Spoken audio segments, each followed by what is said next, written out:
Hello friends, आप सभी भावी शिक्षक भाई बहन को शिक्षा जगत में अग्रसर Surya bright study YouTube channel पर स्वागत है।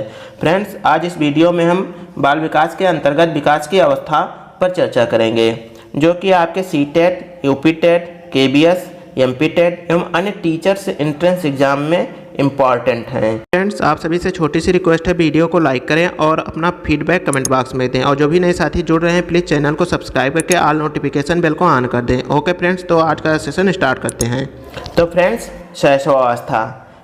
फ्रेंड्स, हम उन्हीं पॉइंट पर चर्चा करेंगे जो कि आपके एग्ज़ाम के दृष्टि से बहुत ही इम्पॉर्टेंट हैं, जो कि कभी ना कभी एग्ज़ाम में आए हुए हैं। उन्हीं पॉइंट पर चर्चा करेंगे। तो शैशवावस्था का उम्र कितना होता है? 0 से 6 वर्ष। 0 से 6 वर्ष ये शैशवावस्था होता है। कुछ मनोवैज्ञानिक 0 से 3 वर्ष भी बताते हैं। तो यहाँ पर गाइज वैलेंटाइन जी ने कहा है सीखने का अनोखा काल। शैशवावस्था क्या है? शैशवावस्था सीखने का अनोखा काल है। किसने कहा है? तो वैलेंटाइन जी ने कहा है। सेकंड है हमारे पास 20वीं शताब्दी बालक की शताब्दी है। किसने कहा है? क्रो एंड क्रो ने। सारे इंपॉर्टेंट हैं गाइज। ये जितने भी हम मनोवैज्ञानिक के मत ले रखे हैं वो सभी इंपॉर्टेंट ही हैं। 20वीं शताब्दी का बालक की शताब्दी है। किसने कहा है? क्रो एंड क्रो ने। जन्म के कुछ वर्ष बाद ही ये निश्चित हो जाता है कि बच्चे का भावी जीवन में क्या स्थान रहेगा। ये किसने कहा है? तो ये एडलर ने कहा है। बहुत ही इंपॉर्टेंट पॉइंट है फ्रेंड्स। बालक को जो कुछ बनना होता है वो जन्म के 4-5 वर्षों में बन जाता है। ये फ्रायड ने कहा है। 5 वर्ष की अवस्था तक मानसिक विकास के लिए अत्यंत ग्रहणशील अवस्था है। ये किसने कहा है? न्यूमैन ने कहा है। फ्रेंड्स, ये सारे इंपॉर्टेंट हैं। इसे आप नोट डाउन जरूर कर लीजिएगा या याद कर लीजिएगा। ओके फ्रेंड्स, नेक्स्ट देखते हैं फ्रेंड्स शैशवावस्था के कुछ नाम। शैशवावस्था का नाम क्या है? तो जैसे क्वेश्चन में आते हैं फ्रेंड्स कि शैशवावस्था है, उसके बाद में इन ऑप्शन में से जो पॉइंट हमारे दे रखे हैं इनमें से कोई एक पॉइंट दे देंगे और बाल्यावस्था और किशोरावस्था का दे देंगे। 3 पॉइंट बाल्यावस्था किशोरावस्था से दे देंगे और 1 पॉइंट इन जितने भी पॉइंट रखे हैं इसमें से दे देंगे। तो हमें सिर्फ इन पॉइंट को ध्यान में रखना है शैशवावस्था के लिए। तो शैशवावस्था को खिलौने की उम्र कहा जाता है। क्या कहा जाता है? खिलौने की उम्र कहा जाता है। खिलौने की उम्र किसे कहा जाता है? तो शैशवावस्था को खिलौने की उम्र कहा जाता है। सीखने का अनोखा काल। सीखने का अनोखा काल किसे कहते हैं? तो सीखने का अनोखा काल शैशवावस्था को कहते हैं, क्योंकि सबसे अधिक अगर बच्चा सीखता है तो शैशवावस्था में ही सीखता है। सबसे ज़्यादा सीखने का अनोखा काल, इसीलिए इसको कहा गया है। नेक्स्ट है भावी जीवन का आधारशिला। भावी जीवन का आधारशिला अभी हम फ्रायड के डिफिनीशन को पढ़े ही हैं कि बच्चे को जो कुछ भी बनना होता है वो शुरू के 4-5 वर्षों में बन जाता है। तो इस प्रकार से हम भावी जीवन का आधारशिला क्या होता है? शैशवावस्था होता है। अतार्किक चिंतन। बच्चे के अंदर अभी कोई तार्किक चिंतन नहीं रहता है। ये अतार्किक चिंतन की उम्र होती है। स्वार्थी उम्र। बच्चा स्वयं के विषय में सोचता है, अपने खिलौने के बारे में सोचता है, अपना खिलौना किसी को देगा नहीं। ये अहम केंद्रित बच्चा होता है, स्वार्थी बच्चा होता है। तो ये अपने विषय में सिर्फ उसे खुद स्वयं के बारे में सोचना रहता है।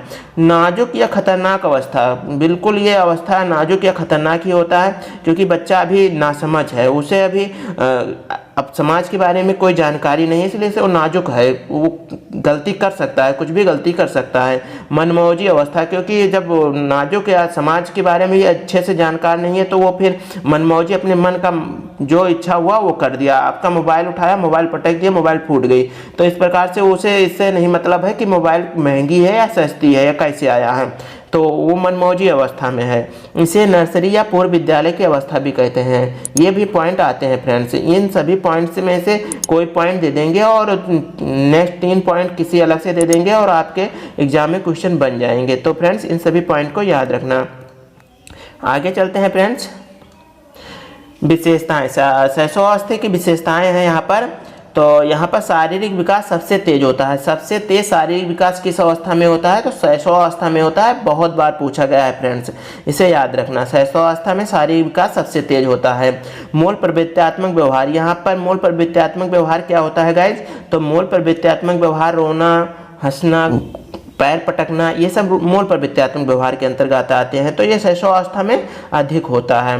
इलेक्ट्रा और ओडिपस ये क्या है, ये एक ग्रंथि है जो कि इलेक्ट्रा लड़कियों के अंदर होता है जो, और ओडिपस ये लड़कों के अंदर होता है। ये इलेक्ट्रा और ओडिपस ये समलैंगी ईर्ष्या को दर्शाते हैं। समलैंगी ईर्ष्या अर्थात ये इलेक्ट्रा जो है ये पितृ प्रेम को दिखाता है और ओडिपस मातृ प्रेम को, अर्थात लड़की हमेशा अपने पिता को प्रेम करती है और लड़का हमेशा अपनी माँ को प्रेम करती है, इसी को दिखाता है। ये इलेक्ट्रा ओडिपस ग्रंथ किसमें पाया जाता है, तो ये शैशवावस्था में बच्चे में पाया जाता है। नेक्स्ट है जिज्ञासा की प्रवृत्ति, क्योंकि शैशवावस्था में जिज्ञासा बहुत अधिक होती है। बच्चा कुछ भी देखता है तो उस चीज़ को अगर वो उसके समझ में आ रहा है तो भी वो पूछेगा कि पापा ये क्या है, ये भैया दादा ये क्या है। तो इस प्रकार से वो पूछता रहता है, उसके अंदर जिज्ञासा जागृत होती है। कुछ भी चीज़ देखेगा, नया हो या दोबारा देखेगा, तो वो हमेशा पूछेगा कि ये क्या है, ये कैसे है। ये जिज्ञासा उसके अंदर जागती रहती है। पर निर्भरता, बच्चा क्योंकि अभी छोटा है तो पर निर्भर होता है, दूसरों पर निर्भर होता है, अपने माता पिता पेरेंट्स भाई बहन के ऊपर निर्भर रहता है। इस प्रकार से अनुकरण की प्रवृत्ति, बचपन में बच्चे क्या करते हैं, अनुकरण करते हैं। आप बोलेंगे कि बेटा मामा कहो तो मम्मा मम्मा बोलेगा, आप कहेंगे पापा बोलो तो वो पापा पापा बोलेगा। अनुकरण पूरा दिन एक ही शब्द बोलते रहेंगे। तो इस प्रकार से ये अनुकरण की प्रवृत्ति बाल्य शैशवावस्था में होता है। दूसरा है दूसरे शिशुओं में रुचि, बच्चे दूसरे शिशुओं में रुचि लगाते हैं, मतलब रुचि रखते हैं। दूसरे बच्चे को देखेंगे तो उनके साथ खेलना पसंद करेंगे, लेकिन इनके अंदर क्या होता है, ये क्षणिक मित्रता होती है। इनके अंदर क्षणिक मित्रता, बस थोड़े टाइम के लिए मित्रता होती है। वो भी अगर इनका बच्चे का आप खिलौना लेने लगेंगे दूसरा बच्चा तो फिर मित्रता खत्म ही हो जाएगी तुरंत। तो नैतिकता का अभाव, नैतिकता का अभाव का मतलब क्या हुआ फ्रेंड्स, अभी से नहीं पता है कि आप हमारे कौन हैं, हमें आपसे नमस्ते करना चाहिए नहीं करना चाहिए, या हो सकता है आपको गाली भी दे दे, हो सकता है जैसा फैमिली का इन्वायरमेंट होगा उस हिसाब से वो कार्य करेगा। तो यहाँ पर ये नैतिकता का अभाव होता है। ज्ञानेंद्रिय आधारित अधिगम, इसमें क्या करना चाहिए, बच्चे का ज्ञानेंद्रिय आधारित अधिगम कराना चाहिए, उसके ज्ञानेंद्रिय को बढ़ाया जाए, इस तरह से अधिगम होना चाहिए। सामाजिकता का अभाव होता है, बच्चे में सामाजिक गुण नहीं होते हैं, तो ये सामाजिकता का अभाव होता है। स्टार्टिंग में नहीं होते, धीरे धीरे सामाजिक गुण आते हैं फ्रेंड्स। आगे चलते हैं फ्रेंड्स। नेक्स्ट है शारीरिक विकास, शैशवावस्था में शारीरिक विकास। तो फ्रेंड्स शैशवावस्था में शारीरिक विकास किस हिसाब से होता है, तो मस्तिष्क का वजन, शैशवावस्था में मस्तिष्क का वजन लगभग 350 ग्राम हो जाता है, और जो कि अंत तक अर्थात शैशवावस्था के अंत तक लगभग 1250 ग्राम हो जाता है। अर्थात सबसे ज़्यादा शारीरिक विकास अगर कहा जाए मस्तिष्क का विकास तो शैशवावस्था में होता है। उसके बाद में जन्म के समय भार लगभग 6 से 7 पाउंड आता है फ्रेंड्स, कि जन्म के समय शारीरिक विकास या जन्म के समय शैशवावस्था में बच्चे का जन्म के समय वजन कितना होता है, तो 6 से 7 पाउंड होता है। और पूछ लिया कि जन्म शैशवावस्था में बच्चे की जन्म के समय लंबाई कितनी होती है, तो लड़कियों की लंबाई 51 सेंटीमीटर और लड़कों की लंबाई 50.5 सेंटीमीटर, 50.5 सेंटीमीटर ये बालकों का होता है, ये बालिका का होता है। और नेक्स्ट है फ्रेंड्स 6 से 12 महीने में दूध के दांत निकलना शुरू हो जाता है। हृदय की धड़कन लगभग 140 बार प्रति मिनट होता है फ्रेंड्स, यहाँ पर हृदय की धड़कन तेज होती है शैशवावस्था में। हड्डियों की संख्या कितनी होती है, तो ये 270 होता है। अब हम देखते हैं फ्रेंड्स शैशवावस्था में शिक्षा, शैशवावस्था में शिक्षा किस प्रकार से होना चाहिए, तो खेल के द्वारा शिक्षा। शैशवावस्था में बच्चे को जितना अधिक खेल कराएंगे उसका मानसिक विकास उतना ही अधिक होगा। इंद्रियों द्वारा ये मॉन्टेसरी या रूसो प्रणाली, मॉन्टेसरी रूसो प्रणाली ये भी खेल पर आधारित प्रणाली है, और इंद्रियों द्वारा शिक्षा देना चाहिए। और इसे कहानी कथन विधि के द्वारा, कहानी में बच्चे रुचि लेते हैं तो कहानी कथन विधि द्वारा उन्हें शिक्षा देना चाहिए। और साफ सफाई की शिक्षा देना चाहिए बच्चों को, क्या साफ सफाई की शिक्षा बहुत ज़रूरी होती है फ्रेंड्स। और आत्म प्रदर्शन, बच्चे अपनी आत्म प्रदर्शन करते हैं तो इसलिए आत्म प्रदर्शन के द्वारा उन्हें शिक्षा देना चाहिए। और उनके ज्ञानेंद्रिय कर्मेंद्रियों को प्रशिक्षण करना चाहिए। मूल प्रवृत्तियों का प्रोत्साहन, उनके मूल प्रवृत्तियों का प्रोत्साहन करना चाहिए। Okay friends,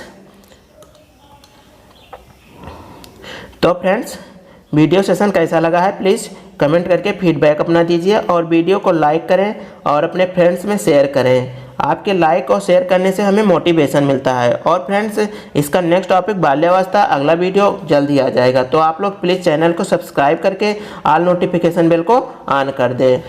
okay, thank you very much.